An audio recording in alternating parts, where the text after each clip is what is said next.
سلام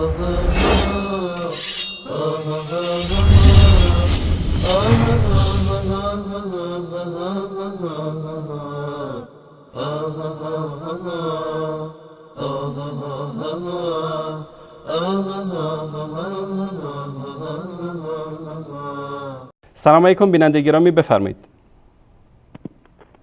الو سلام علیکم. بله سلام علیکم، بفرمایید. الو بله بفرمایید. آقای انصاری سلام عرض کردیم. محمد هم از یزد. آقا محمد از یزد، بفرمایید آقا محمد گرامی.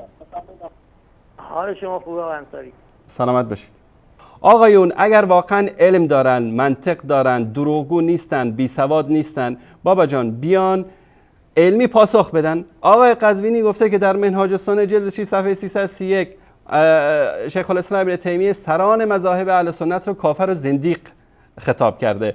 این حرف آقای قزوینی اختلاف انداختن در بین اهل سنت است که حالا بگن که والا این سلفی‌ها یا این شبکه‌های توحیدی برخلاف علمای مذاهب اربعه دارن کار میکنن و ابن تیمیه عقیده‌اش این بوده، در حالی که ابن تیمیه همه اینها رو تعریف و تمجید میکنه، همه مذاهب اهل سنت و سرانشون رو، و در اینجا میگه که رؤوس مذاهب رافضه، حتی نمیگه شیعه، میگه رافضه، و میدونید که فرق بین شیعه و رافضه است.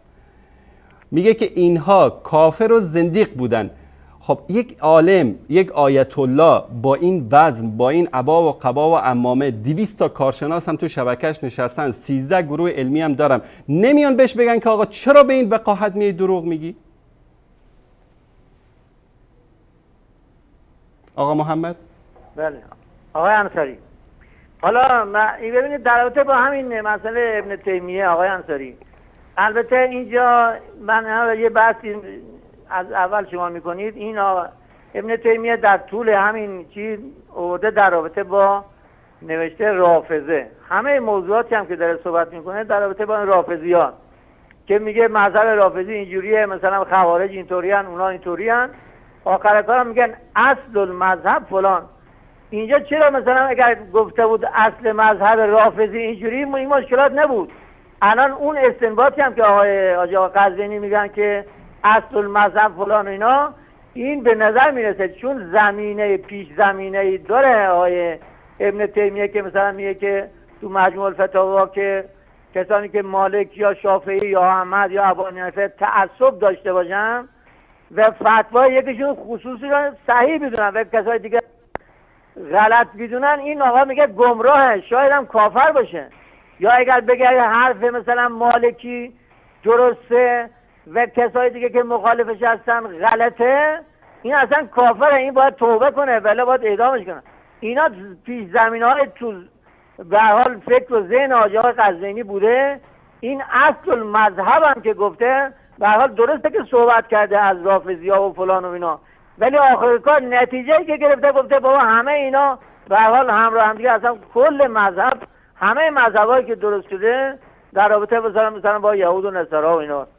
نه ببینید آقا محمد، اولا اون چیزی که ابوالقاسم هم در یکی از برنامه گفت که نمیدونم ابن تیمیه گفته کسانی که به مذاهب اهل سنت تعصب داشت، حنفی و شافعی و مالکی باشن، اینا نمیدونم کافر میشن و مرتد میشن، این یک دروغی است. من متن کامل آنچه که در منهاج السنه اومده اینجا دارم، تهمت میزنن دروغ. ابن تیمیه هرگز این حرفو نزده که پیروان مذاهب اربعه اهل سنت کافر و مرتد و زندیق هستن. این میگه اگر کسی در مقابل مذاهب دیگه بگه که قول مذهب من درست است و بقیه همه باطل هستند و غیر از رسول الله به کسی دیگه تعصب داشته باشه، این آدم گمراه است بلکه کافر است. چرا؟ دلیل واضح و صریح و آشکار میگه در کتابش. میگه که مثلا اگر یک حنفی بیاد بگه که پیروان مذهب حنبلی و شافعی و مالکی بر باطل هستند و ما بر حق هستیم، این انسان کافر میشه. چرا کافر میشه؟ چون مگر احمد ابن حنبل، امام مالک، امام شافعی مطالبی رو که در کتاب‌هاشون آوردن از هوا و هوس خودشون که نیاوردن، مستند بر احادیث رسول الله صلی الله علیه و سلم است. این انسان جاهل که این حرف رو میزنه این عالم نیست، جاهل است، به خاطر اینکه از مذاهب خبر نداره این حرف رو میزنه و چون با این حرفش احادیث رسول الله صلی الله علیه و سلم رو که در مذاهب دیگه اومده رد میکنه، چون رسول الله رو رد میکنه کافر میشه. متوجه شدید؟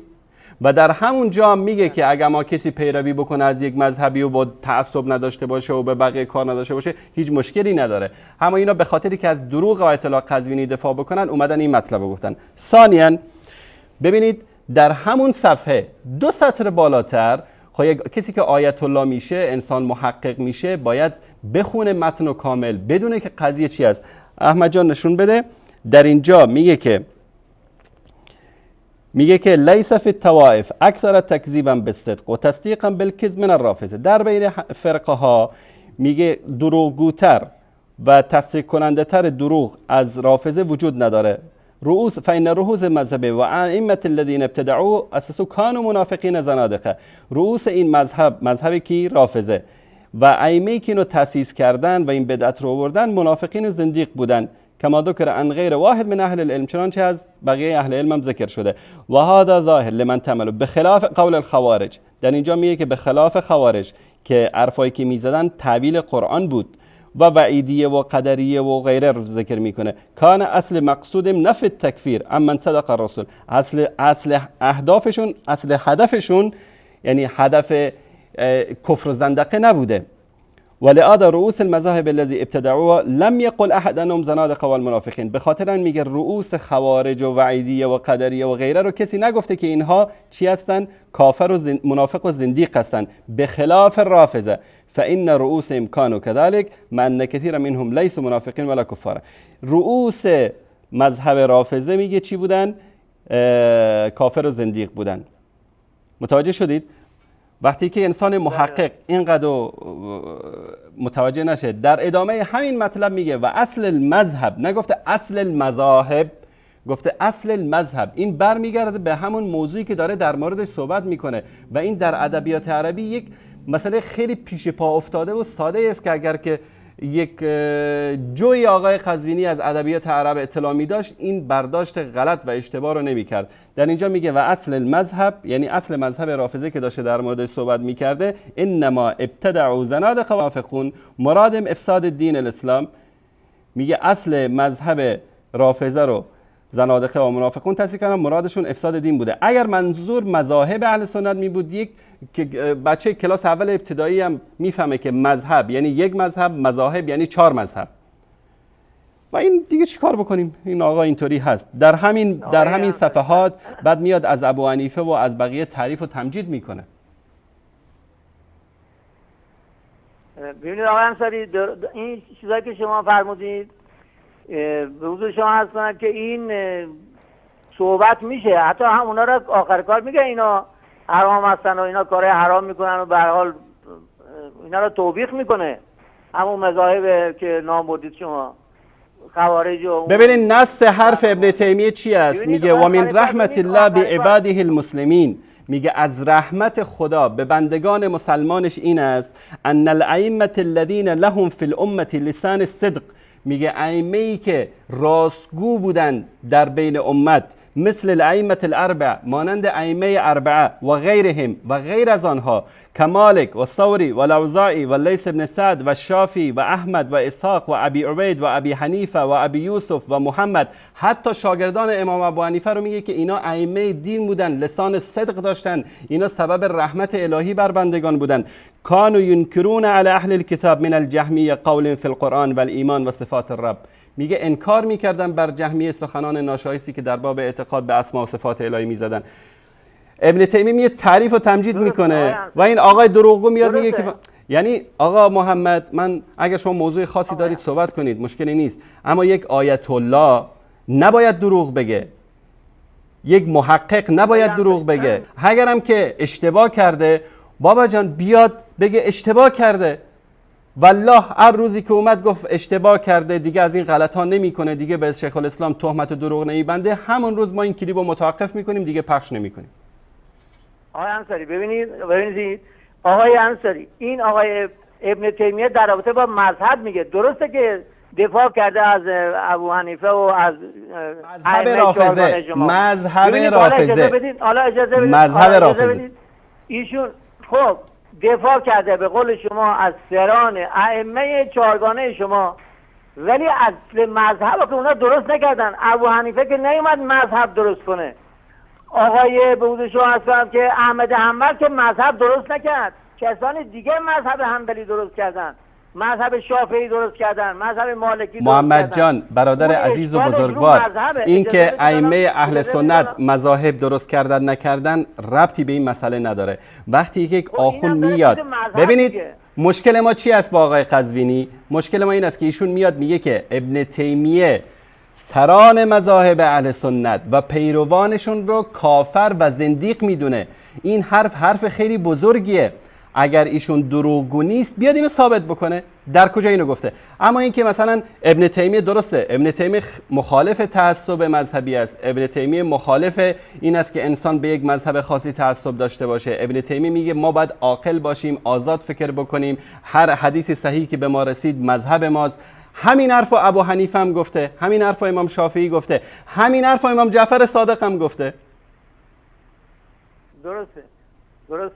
همین الان هم شما بین خودتون مثلا آقای سجودی میگه من پیرو هیچ کدوم از این اماما نیستم، هر کدوم بهتر بود انتخاب میکنم، من سلفی ام. درست؟ یعنی کار به مذهب ندارم. ابن تیمیه هم رو مذهب تعصب نداره. تکفیر نکرده. مثلا همین محمد ابن عبدالوهاب حنبلی بود. محمد ابن عبدالوهاب حنبلی بود و همیشه سران مذاهب اهل سنت رو به تمجید و به صفات خیلی نیکو و زیبا اونا رو ذکر کرده و نفی کرده این که بهش تهمت زده بودن که به اصطلاح اونا رو تکفیر میکنه. نه ابن تیمیه، نه محمد ابن عبدالوهاب، هیچ کس. اصلا که وقتی که ما میگیم ما سلفی هستیم، وقتی که من میگم مثلا من سلفی هستم، یعنی چی؟ من پیرو پیشینیان نیک امت هستم.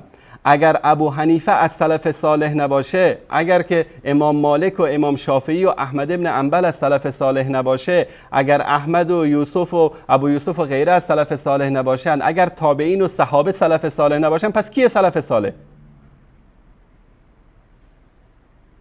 اصلا این قول قرآن آقای انصاری، این که فبشر عبادی الذین یتبعون القول و یتبعون الاحسن. آفرین، ما همینو میگیم. این حرف قرآنه. بله، این که من همینو میخوام بگم که آقای ابن تیمیه هم بحث مذهب که میکنه تعصب رو مذهب نداره.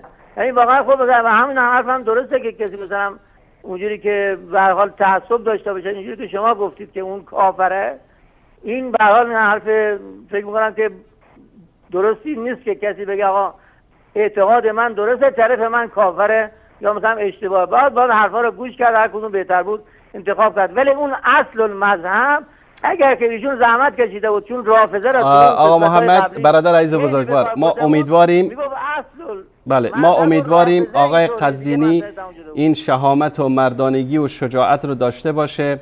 اگر نداره، همون 200 تا مرجع تقلید و کارشناسی که تو 13 گروه علمی شبکه زلالت هستن، اونا بیان و ایشونو مجبور بکنن که بیاد عذرخواهی بکنه و ما انشالله عذرشو میپذیریم. شما اگر در 1 دقیقه مطلبی دارید بفرمایید. آقای انصاری، من مزاحم شدم و وقتی تقریبا 20 دقیقه هم هستش که مزاحم شدیم و حالا درسته شما زیاد صحبت کردید، ولی در صورت خیلی عذر میخوام از بیننده ها. ما سعی میکنیم که کم زحمت بدیم که خلاصه استفاده کنن بقیه. سلامت ممنون، تشکر میکنم از شما. تشکر از شما برادر عزیز. خدا نگهدارتون.